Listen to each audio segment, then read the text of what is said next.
First story is titled, Am I the a-hole for giving my sister an ultimatum unless she babysits my daughter? Hi all. Sorry, I'm 28 female, on mobile. During the great year of 2020, my sister, 25 female, lost her job and lost her apartment. It sucks all around. She loved her job and the area she was in, but she was the newest employee on a department that was the most likely to be downsized. She asked to move in with me. I live in the next major city near her and gave her an opportunity. I have a 3-year-old daughter, and around the time she had been laid off, my babysitter had to quit because of 2020 reasons. I live in a 3-bedroom house in the outskirts of town, so I offered that she gets her own room, bills paid, and groceries if she watches my daughter while at work until she finds a job/gets her job back. I didn't ask her to cook or clean. I prefer to cook, and I prefer to clean myself, so I know that it got done. At the time, she agreed. I prepared my daughter's meals in the morning and meds every day, so my sister's job is to make sure that when I get home, my daughter is still alive. It's been 2 months, and they seem to have really bonded well. But she confronts me last night, demanding she be paid $25 an hour every time she has to babysit. Her last job was $15 an hour, and she watched my daughter for about 8 hours a day, 4 to 5 days a week.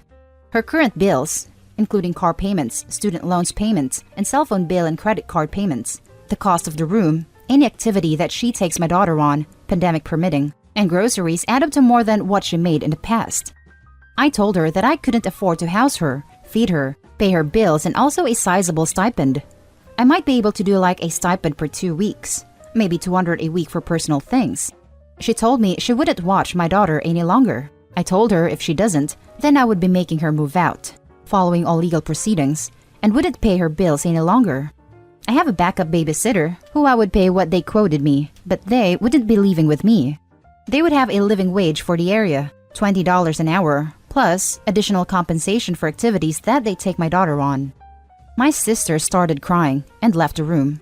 Am I the a-hole? I feel horrible. I hate confrontation and being mean. Thank you for judgment and advice. Now for the top comments. Not the a-hole. Yeesh, talk about biting the hand that feeds. Crap, for that pay, I'll be more than willing to be her nanny. Exactly. The other alternative is OP says sister is right, and they should put the whole arrangement on a more formal footing with a rental contract and an employment contract. She will pay $25 per hour babysitting, and sister can pay $800 rent plus $200 bills and buy and cook her own food. Sister will also have set responsibilities as part of the childcare, which includes preparing the kids' meals and supervising all homework and school pickup. Not the a-hole, she's being completely unreasonable. Do a bit of quick, dirty Googling to find out market rates for renting a single room in someone else's home. Add in the cost of all her monthly bills, plus the amount your grocery bill has increased with her there. Include how much that works out to hourly, the range, low to high, based on a 30 to 40 work week. Write it all down, so it's right there on paper for both of you to see. Then explain that this is how much you are paying her to babysit. And if she doesn't like this wage, she's welcome to get out. It is the goddamn height of entitled a-holery to ask your single mom, sister, to house you when you lose your job, pay all of your monthly bills, including credit cards, provide you with food and all the other necessities of life, with no expectations of cleaning or cooking, then be upset that you have to exchange 30 to 40 hours of your life hanging out with a delightful toddler you love dearly for all this.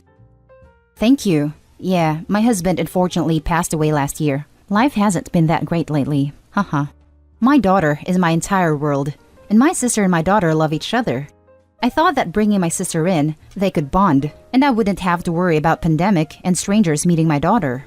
I am one of those folks who gives literally everything to anyone. Probably my fatal flaw. Haha. Thank you for your words. Now for the second story. Am I the a-hole for snapping at sister-in-law over parentification comments? My 29 female daughter, who we'll call Zuzu, is 3 and obsessed with babies. She has told me she wants 700 babies when she grows up, normal, and my wife has joked that going into her room at night is creepy, because in the bed there's like 17 baby dolls and then our actual daughter. Naturally, when her younger sister, 10 months old, was born, Zuzu was over the moon.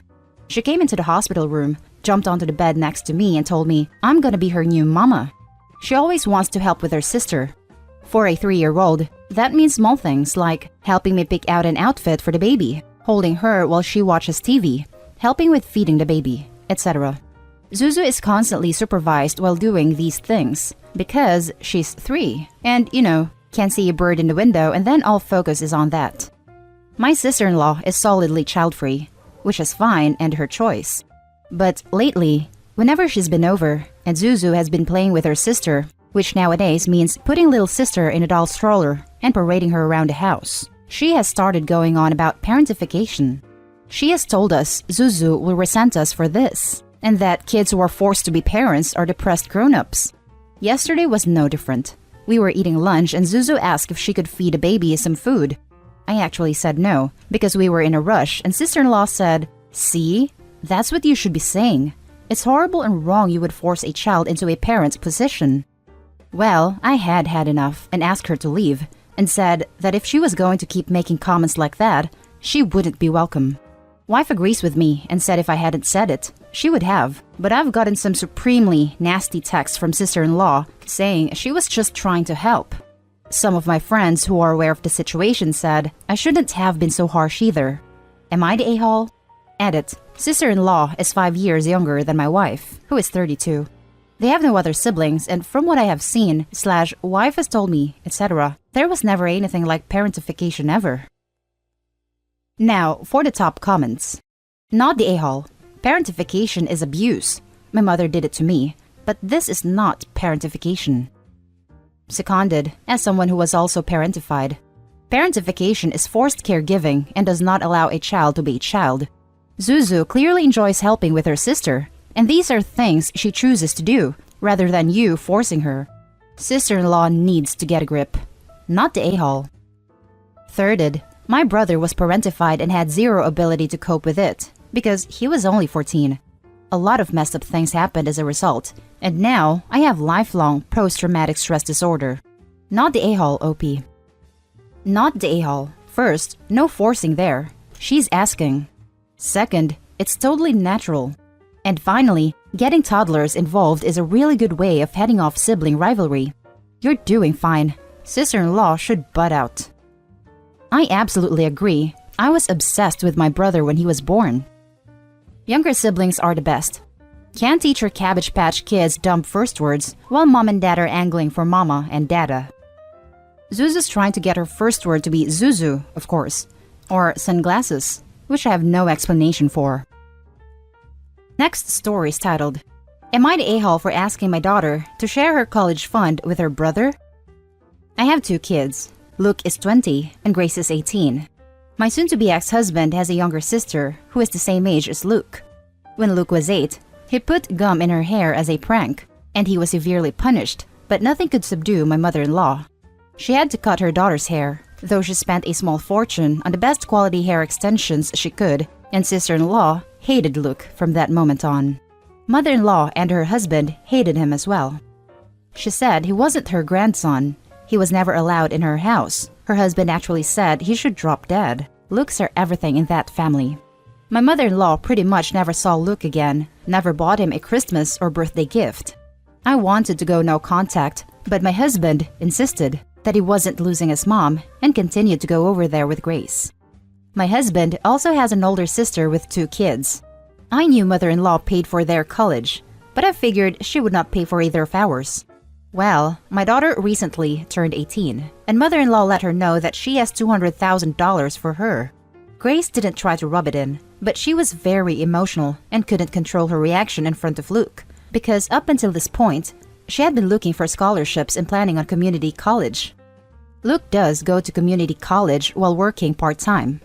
I asked Grace to consider sharing the money because of how irrational her grandmother is, and because Luke is literally being punished for something he did at 8. Grace got offended and said she already felt bad for Luke, and that I as the mother should be impartial and not guilt-trip her. My soon-to-be ex also got mad and said I put pressure on her and now she feels uncomfortable. Now for the top comments. You're the a-hole, but not for asking your daughter to share. You're the a-hole for staying in that marriage for so long and allowing your mother-in-law and her family to emotionally abuse your son while favoring his sister in his face. It probably hurt him even more that his own father was allowing it to happen and even encouraged it by still having a relationship with his mother and visiting with your daughter. This is the only "you're the a-hole" I agree with. Her husband, the boy's father, was part of this abusive behavior. Instead of standing up for his son, who was just a little boy at 8 years old, he chose his mother and her terrible behavior, which most likely only enabled it. Could you imagine how that felt to a child? And then you have to live with this man. It's extremely toxic. You're the a-hole. 2 things. 1. If Grace even hinted that she was giving money to Luke, your mother-in-law would pull the money, and you know it. 2. I find it very hard to believe that Luke is not troubled. Either what he did at 8 was way worse than, whoops, got gum in your hair, or it's just part of a pattern. Doesn't really matter though. You're responsible for your own kid's college tuition. Look at the mother-in-law money as if Grace got a scholarship. She's all set, so figure out what you want to do for Luke. 2. Even if Luke was troubled, he was excluded from the extended family when he was 8. With not possibility to make amends or mature, that's really quite harsh. Now for the last story. Am I the a-hole for not wanting to share my car with my sister? When I, female 18, was 16 but didn't have my driver's license yet, my parents told me I had to buy my own car or I would be unable to drive myself anywhere. I didn't mind, as I had been saving and had a job to help me pay for this. I found a car I absolutely love. It's a bit old, but in good condition, and I paid $8,000 for it. I have driven my car for almost 2 years and I love the car. I didn't go to college this year because of safety concerns, so I am doing college online at home. I figured I would continue to drive my car so I could go to work or anything else I needed to do. My sister, 16 female, got her license late this summer. My parents told me she would be renting my car so that she could drive herself to school. I asked why she couldn't buy her own car like I had to, but my parents never explained it to me. My sister takes the car every weekday, and most Saturdays and Sundays as well. She pays for gas, but does not pay me to use the car. She now has free unrestricted access to my car whenever she wants it, and I am unable to drive myself to work or the store, so I have to get someone to pick me up or walk. I don't think this is fair, since I paid for the car with my own money from working, and I am also worried because my sister does not have a good track record for driving. My parents say I'm the a-hole and not a good sibling when I vocally express that I want to be able to use my car. Am I the a-hole? Now, for the top comments. You are certainly not the a-hole here.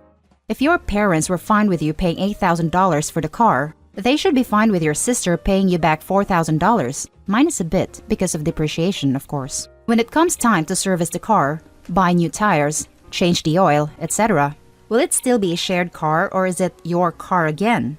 Important distinction to be made there. Maybe have a conversation with your parents about that. Edit. Addition to first part of my post. I also think it could be helpful for you to keep a detailed record of when you use the car versus when your sister uses the car, so they can see and note certain terms that it's unfairly skewed to one side. Noting the times when you weren't able to drive yourself to work or other important engagements because of her having the car could also help your case. This is often how it works with the younger siblings. They take a hard line with the older one but soften up for the baby and can't justify their reasoning. Not the a-hole. Put a stop to this immediately.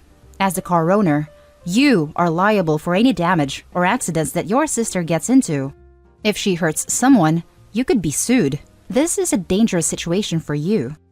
Aside from that, she isn't renting your car.